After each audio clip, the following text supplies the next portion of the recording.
Salve, salve, gente bonita! Olha só com quem eu estou aqui. Vamos ter uma conversa hoje. Estou com o deputado e príncipe Luiz Felipe de Orleans e Bragança, diretamente de Brasília, meu amigo, e sem dúvida nenhuma uma das pessoas, um dos parlamentares que eu mais admiro nesse país. Sempre falei isso abertamente. Se eu fosse paulista, certamente até teria votado nele.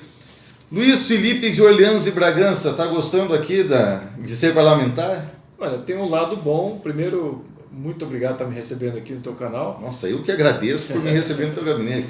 Tem um lado bom que eu, como ativista político, você se realiza fazendo os projetos de lei que você sempre pensou em fazer e submeter, então não tem muito freio nisso. E claro que, aí falando em freio, você também como deputado consegue frear muita coisa ruim. Então, desse ponto, dessa perspectiva, como qualquer ativista político, é muito positivo.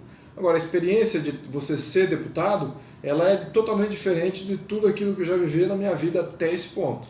Então, é novo. Agora, não tem desconforto físico, porque Brasília é um lugar agradável, as pessoas que vivem em Brasília falam de política, então você convive, se você gosta de política, fala de política, isso faz parte do seu diálogo durante a semana, aqui você não vai se frustrar com a conversa, porque todo mundo fala de política de uma maneira mais qualificada do que a média. Então isso é ótimo, você se sente aqui num contexto assim, com bastante estímulo, né? Agora, do outro lado, se for fazer o balanço negativo, você tem que entender que você é um de vários, os processos não são muito conduzíveis, você faz a sua parte e depois o sistema meio que faz a parte dele. E a parte do sistema não é tão eficiente assim quanto a gente imagina vindo da iniciativa privada. Na iniciativa privada você tem aquela coisa de prazo, de formato, de quem entrega o quê, você tem cobranças. Aqui você faz a sua parte e entrega para o sistema. Aí a coisa que meio que se perde aí, você não tem com quem cobrar, prazo sempre fica a Deus dará. Enfim, tem aí problemas aí que a gente tem que conviver com isso. Mas, então no balanço eu diria que é esse. Eu diria que positivo, vamos dizer, temos mais ativos do que passivos aqui nesse balanço. Dá para trabalhar então, dá para fazer alguma coisa aqui dentro então pelo Brasil? Absolutamente, você vê a necessidade de ter pessoas que querem o bem do país dentro do sistema político. Se eu puder fazer aqui até um apelo aos ativistas, a todos que estão aí militando por um Brasil muito melhor, vamos precisar de políticos melhores também nesse processo, porque a gente precisa romper com um sistema letárgico que não representa a população, não representa a sociedade. Então a gente tem que acabar com essa falta de entrosamento entre o que é o Estado e o que a sociedade quer. E só com interferência interna de pessoas vinculadas a essa missão. Se você não tem isso, elege pessoas que fazem parte do sistema, que não vão mudar o Brasil. Eu acho que essa que é a pergunta central, viu? Uhum. E é o que eu faço para todo mundo, com quem, até o pessoal do meu gabinete aqui, amigos, ativistas. Sempre que a pessoa pergunta, e aí, o que você acha de fulano? E eu sempre respondo, eu dou uma olhada e falo assim, acho que ele não vai mudar o Brasil.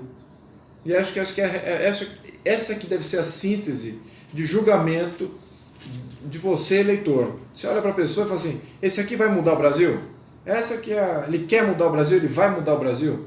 Essa que deve ser o crivo. Você se coloca como candidato e como deputado, sem dúvida que com uma expectativa muito superior. Mas é o que é. A sua missão é essa, uma missão muito além de qualquer indivíduo, mas você tem que almejá-la. E porque temos que fazer essa mudança. Então fica aqui a minha dica a todos os eleitores aí, e fica aqui um crivo pessoal até botar aqui uma chancela lá em cima. Que a gente realmente precisa botar gente que queira mudar, que não tenha medo de enfrentar um monte de resistência, não só resistência, de se sacrificar, de se colocar do lado certo. Isso requer sacrifício. Às vezes você vai sair perdendo brutalmente em discussões, em grupos de panelinhas de deputados, etc. Mas você não está aqui para fazer amizades, para fazer panelinha, fazer aliança com o sistema. Tem que se manter fiel à tua missão e com o teu eleitorado. Inclusive, até fazendo um gancho aí do que você falou, as pessoas de bem, as pessoas alinhadas com nossas ideias, né, é importante se candidatarem. Inclusive eu estou empenhado nisso no Paraná, em formar grupos para o ano que vem, né, para eleger pessoas, né, junto com o Avança Brasil, que é um movimento parceiro nosso, né, Príncipe? Sim. Enfim, eu vejo o ano que vem como um ano muito importante para nós formarmos base, né, para nós termos base nos municípios, né, aí para as próximas eleições. Agora, vamos falar do tema que não quer calar, o novo partido do Bolsonaro, o partido conservador, digamos assim, aqui no Brasil. Como que está essa questão toda da Aliança pelo Brasil? Está fechado mesmo esse nome? Sim. Hoje, o presidente Jair Bolsonaro já anunciou que está saindo do PSL e que está em formação um novo partido cujo nome vai ser Aliança pelo Brasil. E a redução desse nome vai ser Aliança. Então, é um nome bem interessante, é um nome até a propósito do momento político. Precisamos sim de uma aliança pelo Brasil, de pessoas que queiram mudar, representar esse movimento de mudança, de substituição, como o próprio militares falavam no início, no final do regime militar e no início do período de democratização, os militares usavam muito esse termo. Está havendo uma substituição de elite, ou seja, toda a camada que era a camada que ocupava o sistema, que eram do regime militar, amigos do regime militar, foram substituídos e entrou aí essa lixeira que temos aí até hoje, né? Muitos aí que não estão vinculados com o sistema representativo, né? E você fazer o bem para o cidadão e o bem para o país, né? Aliás, muito pelo contrário. Então, a gente tem que substituir essa elite, que é uma elite que está aí na burocracia, que está no governo dos estados, dos governos locais. Temos que substituir esse pessoal todo, né? Esses não estão fazendo bem para a sociedade, jogam contra a sociedade, e esses jogam contra o país. Então, eu acho que essas são as duas coisas fundamentais, e é o que eu sempre defendi, né? Eu acho que quando eu sempre olho aqui um projeto de lei, uma emenda constitucional, eu estou olhando como é que isso vai beneficiar a população brasileira, de que maneira, né? Ao menos de acordo com as minhas perspectivas e ideias. E depois é como que isso vai beneficiar o país, né? Se isso tem algum impacto negativo no país. Claro que quando você tem uma perspectiva diferente de julgamento, ideologia, o cidadão não vale nada, o que vale é o coletivo. Então o cidadão propriamente dito, o direito individual do cidadão não vale nada, eles atropelam a cidadania. Em nome do coletivo, em nome de uma classe, em nome de alguma ideia, de uma causa, eles atropelam completamente e ao mesmo tempo desmorona o conceito de nação-estado, que é isso que dá proteção ao cidadão. Então essas duas coisas são pilares fundamentais aqui de julgamento. Então todos que estão aqui nessa missão ativista, eu tenho certeza que estão defendendo isso que eu acabei de falar, mas eu coloco aqui de uma maneira mais verbal, mais clara aqui, para ver também como é que eu me norteio, tá? Ao menos aqui nas minhas decisões. Certo. Agora, o Aliança pelo Brasil, ele já vai surgir grande, né? Deve surgir com mais ou menos aqui uns 20 parlamentares aqui em Brasília? Sim, vai ser mais de 20 deputados, eu acho que vai conseguir isso, federal. E aí um número, imagino que razoável, de deputados estaduais também, que vão fazer essa migração. E acho que de outros partidos vão fazer essa migração também. Então é bem provável, eu espero. Sabe o que eu acho bacana? Que é assim, ao menos do anúncio que foi feito agora, estava lá no Planalto agora e estava lá as pessoas que estavam organizando juridicamente o partido, ele já nasce com transparência total.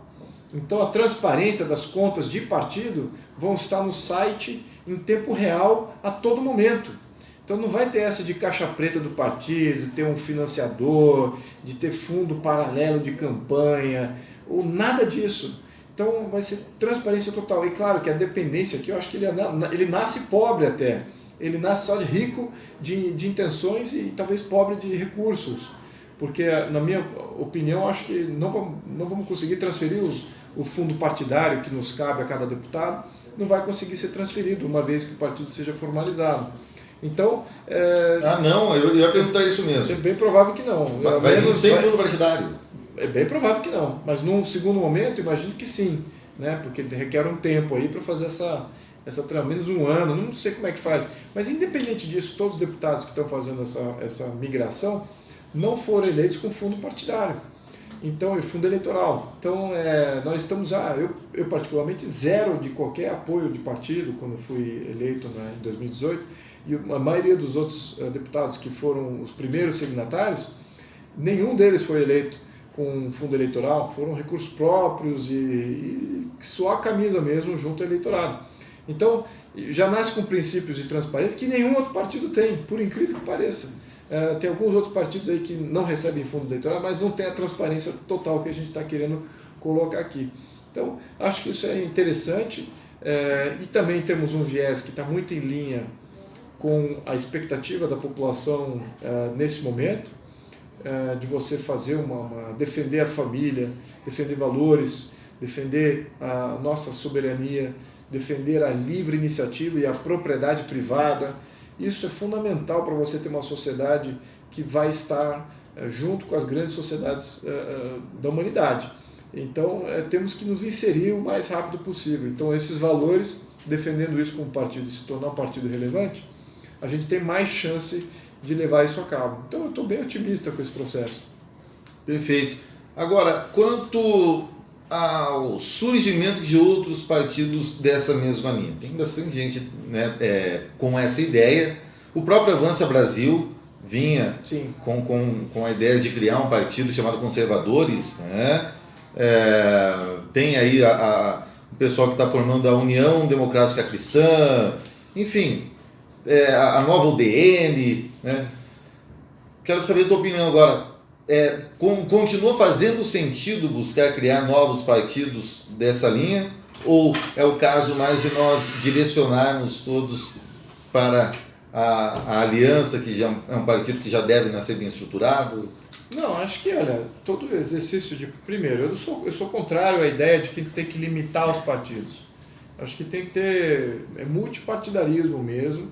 A questão é de quantos partidos recebem o fundo partidário. Eu sou contra o fundo partidário, fundo eleitoral, tudo isso eu sou contrário. Então aí fica esse rigor.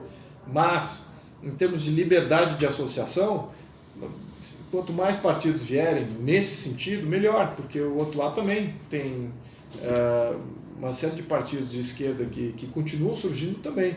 Tem lista de 70 partidos a serem criados, a maior parte é de esquerda. Então, vamos fazer também partidos de direita também, direita conservadora. Isso é necessário para você estabelecer um balanço no diálogo que está totalmente desbalanceado hoje, né? Majoritariamente uma conversação dominada aí pela esquerda, até agora mesmo a gente sendo o maior partido na Câmara, a agenda, a pauta, todo o diálogo é feito em torno da justiça social, da igualdade social, de fazer todas essas coisas que a esquerda defende e que nós sabemos que é destrutivo de cidadania, é destrutivo de país. Então eles colocam como sendo construtivo, sendo um avanço, que é uma grande mentira. Então a gente tem que ter mais partidos combatendo essa essência e essas narrativas. Então eu não vejo como coisa negativa não, acho que tem um espaço sim. É questão de timing que isso possa acontecer, né? E com que recursos e com que tipo de atração, né? Você tendo uma pessoa como o Jair Bolsonaro promovendo a criação de um partido, quase que a captura de assinaturas é muito mais rápido e muito mais, quase que nem precisa de... Vai ser muito rápido. Nem precisa de cabos eleitorais coletando assinatura, que era o modelo anterior, né? Era caro. Caríssimo. Você fazer um partido, tinha que sair pelo cabo eleitoral, prefeitos, vereadores, tudo ali, ou até assessores fazendo isso. Então aqui vai ser ativismo, né? Vai ser cidadãos coletando em prol do partido. Então acho que se houver outros partidos que venham a ser constituídos, se o Avança tem esse tipo de apoio, de ativismo, e que eu acho que tem, acho que é mais limitado, mas tem, também acho que consegue galgar esse espaço sim. Então, bem-vindo também outra iniciativa dessa natureza. E para encerrar, tratar de um tema que nós dois defendemos. Eu sei que é uma das suas principais bandeiras, é uma coisa que eu acredito muito que depende disso para o Brasil realmente mudar, que é a revisão do Pacto Federativo. Vamos falar em federalismo. Agora já estamos falando nisso, já veio essa proposta de diminuição aí de número de municípios, enfim, mas principalmente na questão de nós termos uma maior independência dos estados, de nós desinvertermos essa pirâmide bizarra, né, centralizadora que tem aqui no Brasil, que o município fica com um tantinho assim do que produz e manda tudo para o buraco negro de Brasília. Há uma luz no fim do túnel? Qual que é a previsão para nós resolvermos essa questão? Tem como dizer isso? Olha, na minha opinião, há uma série de emendas constitucionais que a gente consegue colocar e votar para que a União tenha mais freios no poder da União e deixe os estados e municípios de uma maneira mais autônoma. Agora, para você conquistar isso, eu acho que tem uma base já boa, isso tanto da esquerda quanto da direita, para você fazer isso acontecer. No entanto, ainda precisa de uma base muito maior, de uma narrativa muito mais forte para a gente conquistar isso aí, se galgar esse espaço aí. Porque a maioria de deputados federais, que ao menos eu tenho encontrado, se eu tivesse assim, vou dar uma estimativa aqui, mas aqueles que são deputados federais que querem que a federação tenha menos poder e abram mão da sua capacidade legislativa e deem a prerrogativa legislativa para os estados-membros, eu diria que é 30% a 40% no máximo dos deputados. Já é um número bom, mas é 30% ou 40%, não é 50% ou 60% de apoiamento. Eu acho que a maioria ainda é centralista, né? A esquerda toda é centralista. Ela não vê de uma maneira positiva você deixar essa liberdade toda nos estados e municípios. O Centrão também é centralista, porque vários ali do Centrão, eles querem mais recursos, eles querem ser o intermediador de mais recursos, cada vez mais recursos. Quanto mais recursos ele intermedia, mais chance dele se eleger, se reeleger, de se beneficiar até em esquemas de corrupção, com todo esse dinheiro que circula em Brasília, que vem dos estados e municípios. Então ele não quer abrir mão disso. Então aí tem um lado purista também, que não é corrupto e não é de esquerda, mas que acredita que o poder central tem uma missão importante aí contra corrupção local, corrupção dos estados e municípios. Mas aí eu contra-argumento, né? Eu diria que essa é uma experiência que cabe ao povo daquela localidade escolher melhor os seus representantes. E é muito mais fácil você remover e fazer interferências numa prefeitura e até mesmo num governo de estado, do que você vir aqui em Brasília tentar fazer uma interferência aqui no poder instituído aqui. Então, quando joga mais poder aqui, mais recursos tributários aqui em Brasília, vira de fato o que a gente sabe, que é um buraco negro. Você não consegue atingir mais esse dinheiro aqui, você não consegue mais limitar ele, ter visibilidade para onde ele vai e cutucar as pessoas certas para limitar aqui os impactos negativos. Então, eu também sou extremamente descentralizador em termos de ideologia. Acho que quanto mais descentralizado o país, melhor. Quanto menos Brasília tiver de competência legislativa, executiva, melhor para o Brasil. Perfeito. Príncipe, quer fazer uma conclusão? Acho que eu já concluí aqui com um rompante até bonito, até imagino que sim. Perfeito, perfeito. Agradeço a todos aí pelo apoio. Nosso amigo aqui tem acompanhado de uma maneira ativista e desde que eu comecei também no ativismo. Então, acho que temos que valorizar os nossos ativistas. Eles vêm aí com o coração aberto para fazer o país um lugar maravilhoso que está logo ali, está esperando logo ali, virando esquina. Mas precisamos de mais gente boa no sistema político. E tem muita gente a ser eleita, tem muito espaço a ser ocupado. E a todos vocês que estão acompanhando, meu grande abraço. Espero estar aí no Paraná, ou Curitiba até especificamente, em algum momento desses próximos, ao menos durante o meu mandato, quem sabe. E vamos trocar uma ideia pessoalmente aí. Vamos sim. Obrigado, hein? Príncipe, muitíssimo obrigado. Eu que agradeço. E é isso aí, minha gente. Conversei com o deputado e príncipe Luiz Felipe. Ao contrário. príncipe, agora deputado, bem observado. Conversei então com o príncipe, no momento deputado também, e meu amigo Luiz Felipe de Orleans e Bragança. Deixa o like, se inscreve no canal. Um beijo na alma, viva o Brasil!